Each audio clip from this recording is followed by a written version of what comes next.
अस्सलामुअलैकुम दोस्तों। ऐसे ही गद्दार और मुनाफिकों की वजह से आज गैर मज़हब के लोग मुसलमानों को बुरा भला कहते हैं और मुसलमानों को ना जाने क्या क्या कहते हैं, इन्हीं गद्दारों की वजह से। दोस्तों, आज मुफ्ती सलमान अज़हरी जेल में बंद हैं, तो ये लोग मुफ्ती सलमान अज़हरी को बुरा भला कह रहे हैं। दोस्तों, ये वीडियो पूरा ज़रूर देखें। इनकी वजह से मुफ्ती सलमान अज़हरी को क्या कुछ नुकसान नहीं हो सकता है? हो सकता है। दोस्तों, ऐसे लोगों को कुछ ना कुछ ज़रूर करना चाहिए, इन्हें रोकने का ज़रूर कुछ ना कुछ प्रबंध हमें करना चाहिए। दोस्तों, ये वीडियो पूरा देखें। ये लोगों ने क्या क्या कहा मुफ्ती सलमान अज़हरी के बारे में।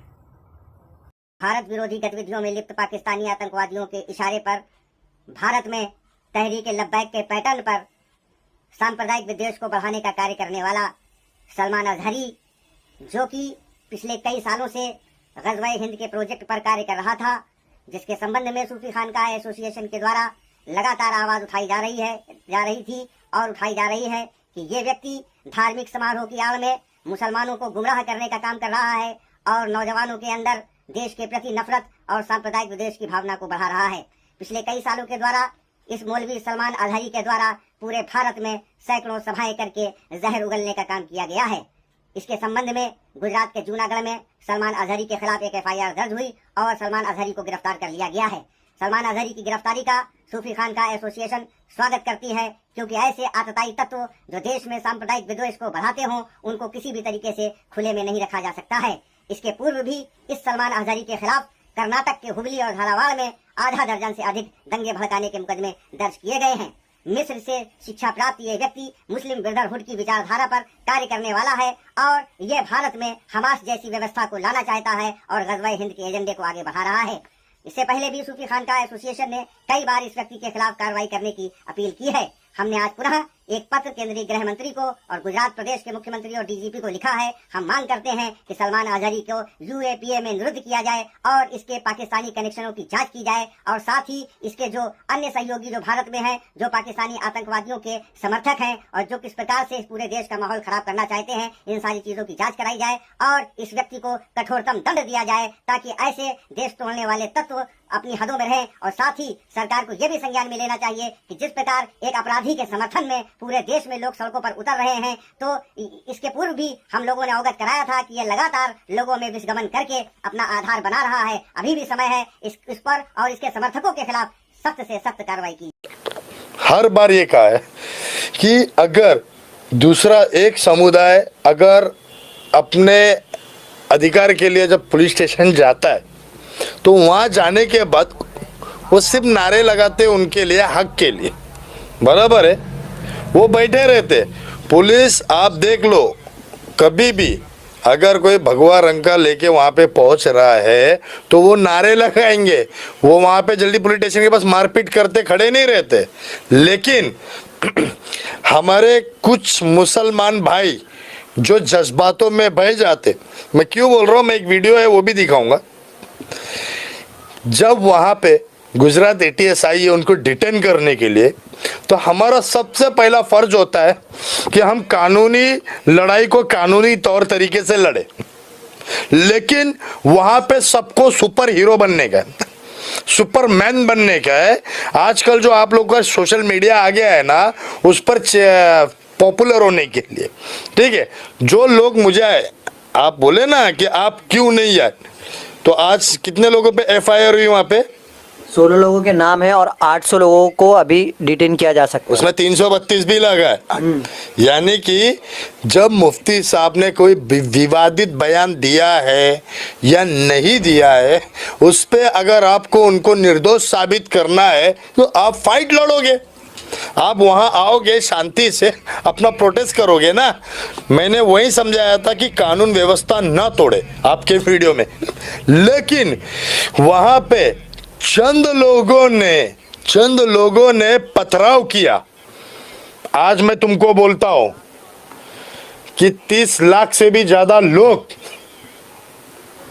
हिंदू से मुसलमान बने हैं सिर्फ दंगा फैलाने के लिए। कई वीडियो वायरल हो चुके। क्या पता 50,000 की बस्ती में वही लोगों ने पथराव किया होगा, उसके साथ तुम पिस गए। ये तुम्हारी गलती है जिसकी खामियाजा तुमको भरना पड़ेगा। तुम कानून को दोष नहीं दे सकते, तुम अपने आप को दोष दो। तुमने जो गलती की ना उसको मानो। तुम हमेशा कहते हो नदीम अपने घर में बैठ के खाली बोल वचन देता है।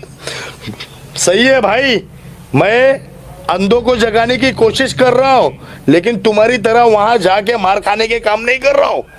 वहां जाना चाहिए था इनको एडवोकेट के पास, एडवोकेट के थ्रू कि भाई वहां पे हमारे मौलाना साहब को आपने लाया है, आपका झूठा केस है। एडवोकेट सीधा कहते इंडियन पेनल कोर्ट है। अगर कानून मालूम है क्या, वहां पे अगर उनको कोर्ट में पेशी के लिए खड़ा किया गया है और एटीएस अगर जब कहती है कि नहीं गुजरात पुलिस स्टेशन में इनको गुजरात कोर्ट में खड़ा करना है, तो आप यहाँ के जजों से और यहाँ के जो बड़े लीडर है, बड़े एडवोकेट है, लोगों को हटा दिए होते और खुद जाके कहे होते कि हम यहाँ से वीडियो कॉन्फ्रेंस करेंगे। क्योंकि वहां जाने का मतलब है एक मुस्लिम समुदाय को धक्का लगना और हिंसा बढ़ सकती है। तो ये बोलने में वारिस पठान जी को भी ये नहीं था, वारिस पठान जी में ये बात बोले नहीं।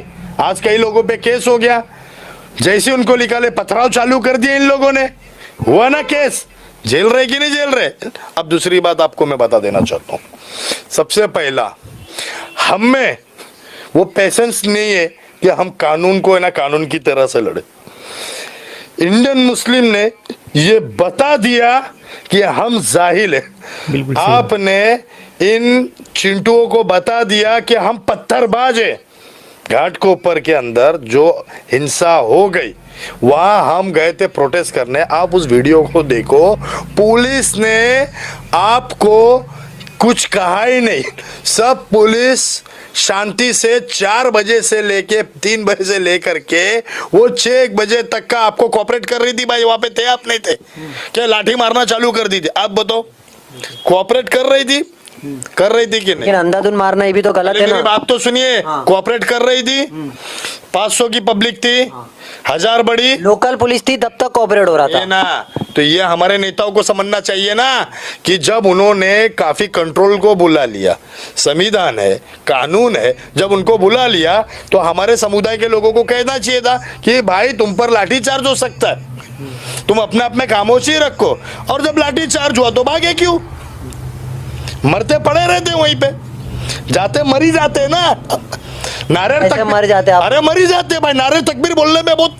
हम तो अल्लाह की कौम है। एक जन ने बोला ना, मेरा एक दोस्त ने बोला ना आज ही फोन करके, वैसे तो आप भी बोलते हैं कौम अल्लाह से डरने वाली कौम है, तो फिर डर के भागे क्यों फिर? अब मैं गया था जो भागूंगा। इसके लिए तो सुनो पहले, दिग्गज लोग पहले मेरी बाइट। अरे भाई, मेरे में उनमें फर्क होगा। अगर मैं वहां गया होता तो सुम अल्हम्दुलिल्लाह मैं कानून को बोलता मैं गलत हूँ, और मेरे साथ में खड़े होकर के जिन्होंने पथराव किया मुझे अरेस्ट करो, लेकिन मैं भागूंगा नहीं, मैं मर जाऊंगा, मैं भागूंगा नहीं। अरेस्ट कर लो, साल 10 साल 50 साल मर जाऊंगा, लेकिन मैं भागूंगा नहीं। मैं वो मोमिन हूं, लेकिन मैं गलत हूं तो जब मैं गलत ही नहीं हूं, और मैं जब वहां जाना ही नहीं चाहता हूं, क्योंकि मैंने वहां देख लिया था आधे सक्षम लोग थे, आधे अच्छे लोग थे, कुछ उसके अंदर भाई बंटाई लोग थे जो कि सब खाली